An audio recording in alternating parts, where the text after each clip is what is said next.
Next up, number 15, Kentucky at unranked Texas. KenPom has this one projected at Kentucky -1, but I would say Texas is going to open up as at least a short favorite, just with Lamont Butler dealing with a shoulder injury. He's expected to be out not only this game, but for the foreseeable future. And same deal with Jackson Robinson, Kentucky's second best three-point shooter behind Kobe Bryant, dealing with a wrist injury. Both of those guys probably out about 2 weeks.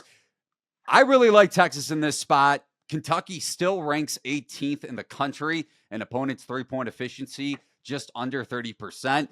Shot quality, as you well know, Justin, has this one closer to 34%. So they're due, I'm going to use the D word, due for a lot of defensive regression still at this point on Valentine's Day. So maybe the love life not going too good for Kentucky on Saturday night. Texas ranks 10th in adjusted offensive efficiency in SEC play. But Texas, the Longhorns have arguably played the toughest SEC schedule when you look at strength of schedule in the conference. According to Carl Ravitch, as you heard probably this week, Justin, the league is about 500 since the beginning of conference play.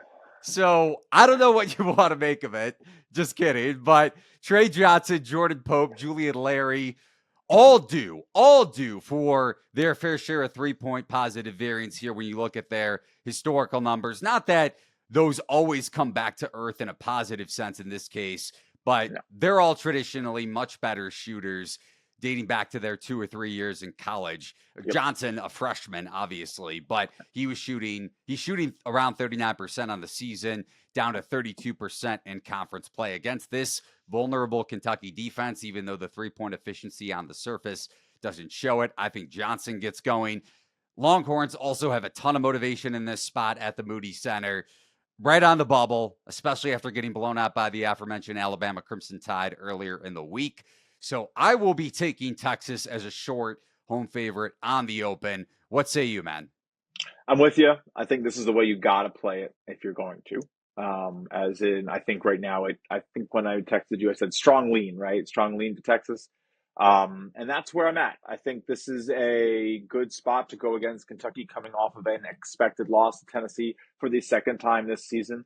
They won the first game on the road, right? Like by 5, and they were expected to lose by 14. They won the second game this past week by 11, and they were expected to lose by 3.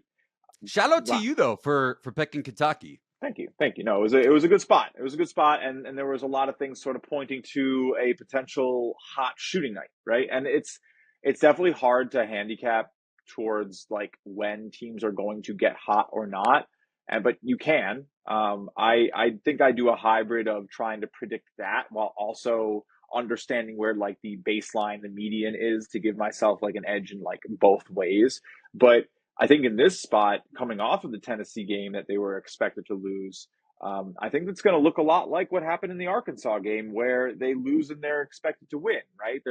This is a tough game. This Texas team is not going to make anything easy for them, especially on the road. There's definitely like some blue blood rivalry here for sure, right? This is a pretty marquee matchup in the name of college sports. A little bit of a difference in terms of clashes of styles. Kentucky likes to go a little fast. I think Texas slows them down a bit. But at the end of the day, Kentucky's been lucky. Like you said, a lot of that three-point variance jumps off the screen to me. And also Texas in the conference shooting 4% colder than expected in conference play, 7% colder at the rim in conference play. So that's very significant, especially the rim percent. If they have a nice day at home in their comfort of their own gym at the rim, get a couple of those good English bounces to roll home. Yeah, I think this is a great spot to get in on Texas in terms of, and then Kentucky expected to see some regression in their shooting in conference as well. Not a lot, not crazy, but enough where you're like, okay, they've definitely been hot. They're coming off of a hot shooting night, now going on the road. I think this is where you want to grab Texas in a spot. Like you said, they've had a very tough schedule. Now, maybe it's not like any part of the SEC gauntlet gets easy.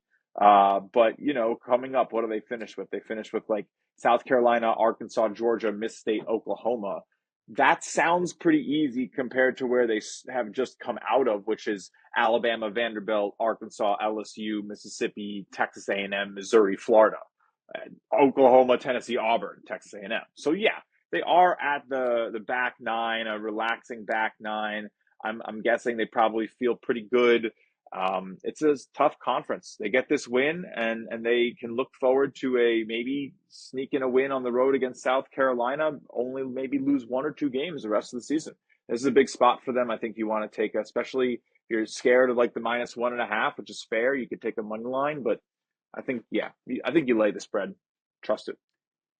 Yeah, I mean, if this opens -1.5, I'll probably just grab the -120 just to your initial line of thought. But yeah, I agree with you. If you want to take -110, Now, minus I one think and a half. I personally always, it's bit me plenty. It's bit me plenty, but I always optimize for price in college basketball just because of how crazy it is. I'd rather pay like the -105 versus a -120, even if it's a point and a half. I just, again, if it's a 1 point game, you know what? I'll throw my hands in the air and shrug. But like, how many times is that really going to happen?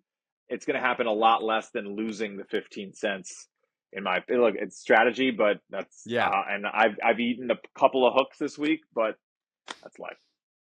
that is life. That's sports betting in a nutshell for you. In a But nutshell.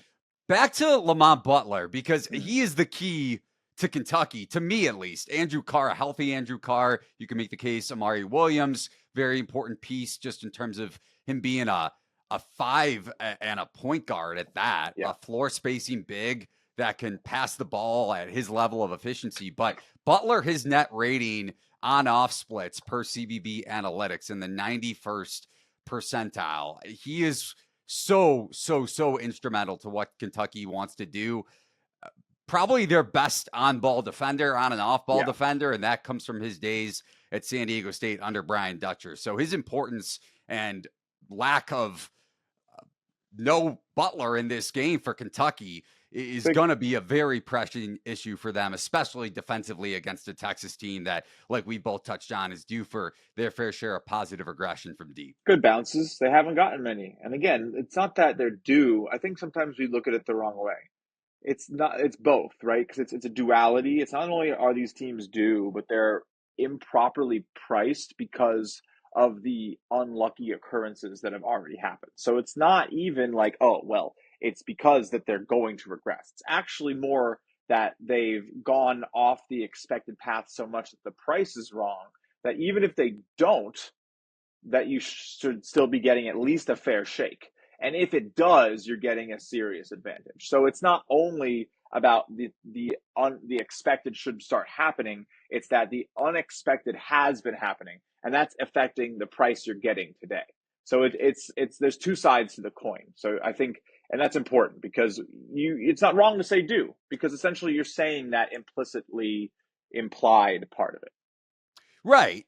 And that's another just side note for a second. Interesting conversation.